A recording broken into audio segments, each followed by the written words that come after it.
Enem 2017, prova azul, vamos fazer a questão 112. Essa questão é uma questão muito incomum, né? Não cai no Enem há muito tempo, talvez nunca tenha caído, e é uma questão sobre interferência construtiva, sobre condição de interferência construtiva. Vamos dar uma lida no enunciado com bastante cuidado. O trombone de Kinke é um dispositivo experimental utilizado para demonstrar o fenômeno da interferência de ondas sonoras. Uma fonte emite ondas sonoras de determinada frequência na entrada do dispositivo. Então tem aqui a fonte que está emitindo ondas sonoras aqui na entrada do dispositivo. Essas ondas se dividem pelos dois caminhos, ADC e AEC. Então ele diz que uma parte da onda vem para cá, uma outra onda vem para cá. E se encontram no ponto C. O ponto C está aqui, onde essas ondas se encontram. Olha só. E se encontram no ponto C. O local onde ondas se encontram é o que a gente chama de interferência, né? Ou superposição. Então, um lugar onde nós vamos ter que ter a soma das amplitudes das ondas. Onde se posiciona um detector? Então, aqui tem um detector que é capaz de medir aqui o que está acontecendo quando essas duas ondas se superpõem. O trajeto ADC pode ser aumentado pelo deslocamento dessa parte do dispositivo. Então, essa parte aqui do dispositivo é móvel, ela pode ser mexida para cá ou para cá, de modo a que esse comprimento percorrido pela onda seja aumentado ou diminuído.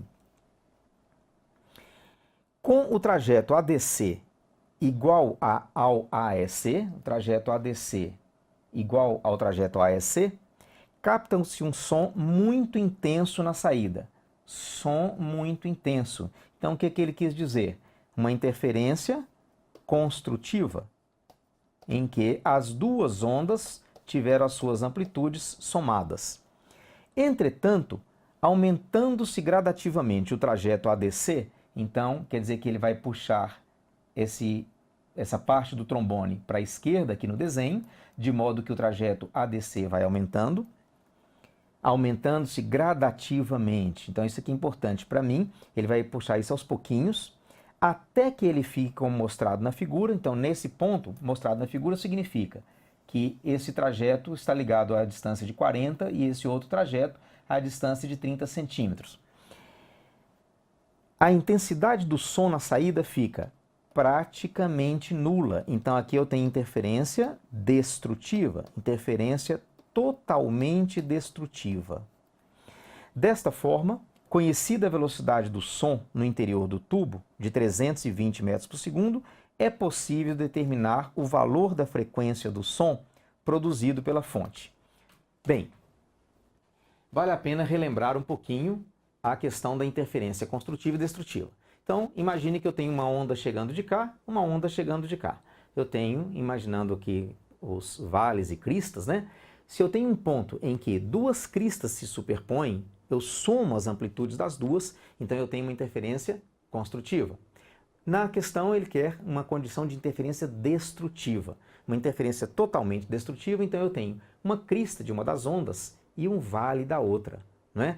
Então significa que o tanto que uma onda vai percorrer e o tanto que a outra onda vai percorrer, esse é o ponto que está sendo cobrado, tem uma distância entre si de um múltiplo de metade do comprimento de onda. Vamos dar uma olhada num desenho.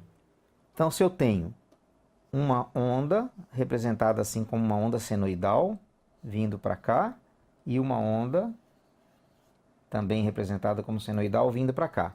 O que eu quero é a interferência destrutiva, porque ele disse que eu tenho uma intensidade praticamente nula. Então, eu vou ter de uma onda uma crista e da outra onda um vale. A distância entre um vale e uma crista é metade do comprimento de onda. Então, isso significa que eu tenho a diferença de caminho D entre as duas ondas igual a um múltiplo de metade do comprimento de onda. Ora, como ele me disse lá no enunciado que ele foi aumentando gradativamente o trajeto ADC, até que fique com a intensidade praticamente nula, eu vou admitir que seja a primeira vez que está acontecendo a interferência destrutiva. E aqui está, então, a minha solução. O som que percorreu o trajeto ADC percorreu 2 vezes esse comprimento de 40 centímetros. Então, 2 vezes 40 centímetros dá 80 centímetros. O som que percorreu o caminho AEC percorreu 2 vezes esse caminho de 30 centímetros. Então, eu vou ter 60 centímetros. A minha diferença de caminho é, então, de 20 centímetros, o que dá 0,2 metro. Ora, se isto é metade do comprimento de onda, então o comprimento de onda é 0,4 metro. Perfeito?